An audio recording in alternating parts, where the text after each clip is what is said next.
Un matin d'hiver à Yellowstone. Chaleur et couleur ont déserté le parc national.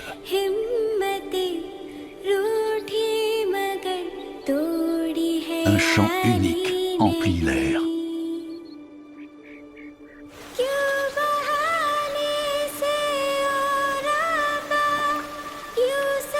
Chaussé de minuscules pantoufles de glace, le cincle ne se laisse pas abattre par les températures négatives. Dans la rivière Yellowstone, les rapides ont gelé et forment un escalier glissant. Un terrain de chasse idéal pour le cincle.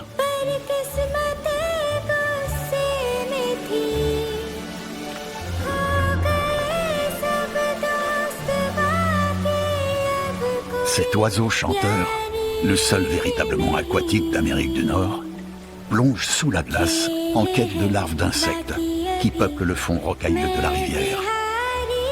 Ses ailes imperméables protègent son plumage duveteux lorsqu'il retourne les cailloux dans les rapides.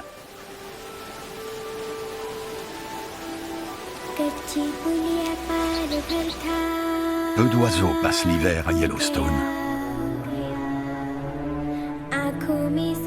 Les pigargues à tête blanche sont des charognards pleins de ressources qui vivent à demeure. Ils sont capables de voler sur de grandes distances pour se nourrir. Les corbeaux, eux, suivent les loups pour profiter de leur proie. Le cincle est le seul à s'épanouir sur cette maigre portion d'eau, partiellement libre de glace.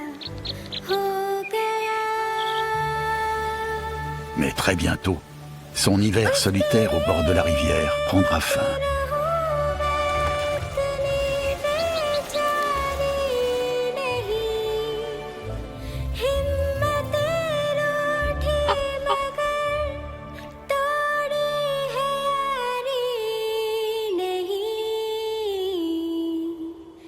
À mesure que les journées s'allongent, de nouvelles voix se joignent à la symphonie des chants d'oiseaux.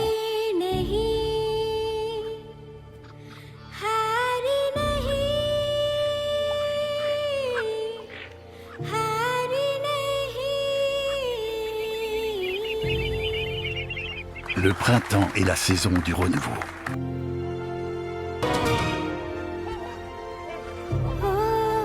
De l'émergence.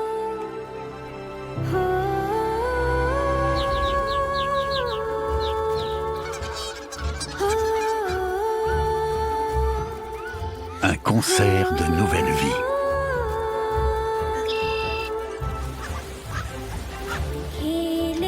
Mais un son inimitable couvre tous les autres.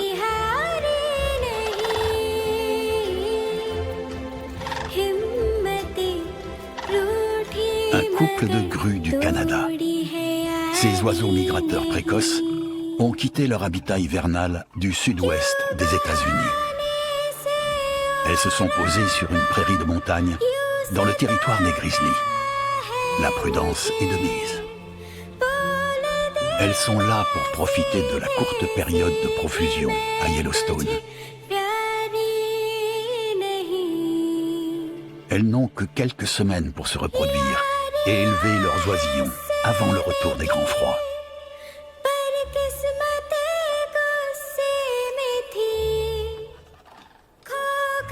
Chaque printemps, les grues du Canada rallument la flamme avec une chorégraphie complexe.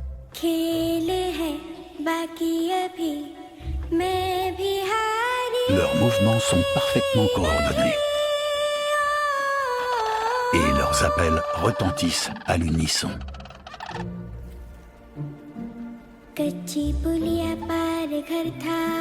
La femelle oriente son bec vers le ciel pour signifier son consentement. Et le couple de grues renouvelle ses vœux.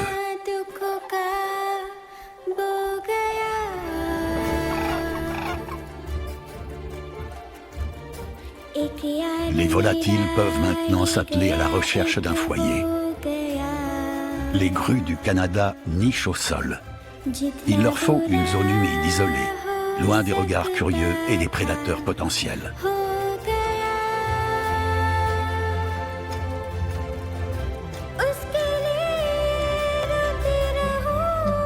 Les grues du Canada s'unissent pour la vie.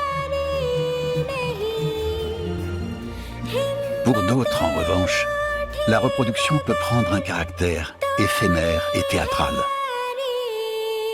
À l'extérieur de la limite ouest de Yellowstone, une vallée reculée débouche sur un immense champ de sauge.